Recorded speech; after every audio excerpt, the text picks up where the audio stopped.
it's a situation where after hours stock go down, market open, stock go up, good subscriber numbers, concerning guidance. Which is more important for you, Laura?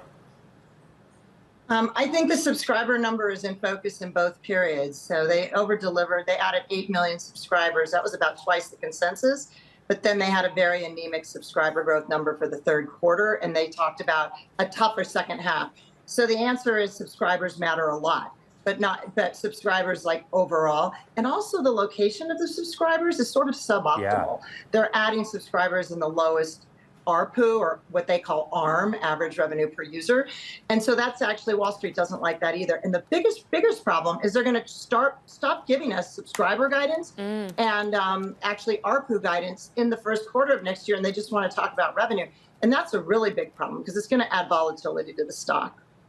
Where the subscribers are, I find so interesting as well. So they talked about strength in Asia Pacific, and then in terms or context of the guidance, like currency impacts, particularly in Argentina, if you're covering this stock, where do you want to see subscriber growth?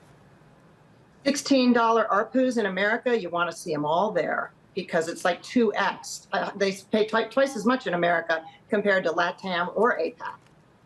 Okay, so you want more expensive money being taken in from the more expensive clientele. But ultimately, are they going to get that at the moment, Laura? Are we saturated? We're still trying to discern which streaming service I want to be using and which one should be merging.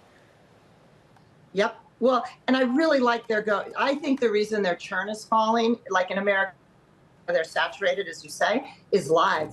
I think when they do these live fights and these live roasts and these exclusive live programming, it keeps people paying for the next month, because they really market these things, these exclusive live events. So I really I think their video game and advertising is very troubled here. Video games troubled, but I think live is a really interesting genre for Netflix to lower churn. Okay, so they need to be investing, basically, because that takes a Herculean effort from a technological perspective, right? Yeah, and they're paying for NFL games, so they're joining the arms race in really expensive live sports programming, so that isn't great for your content budget, look ahead.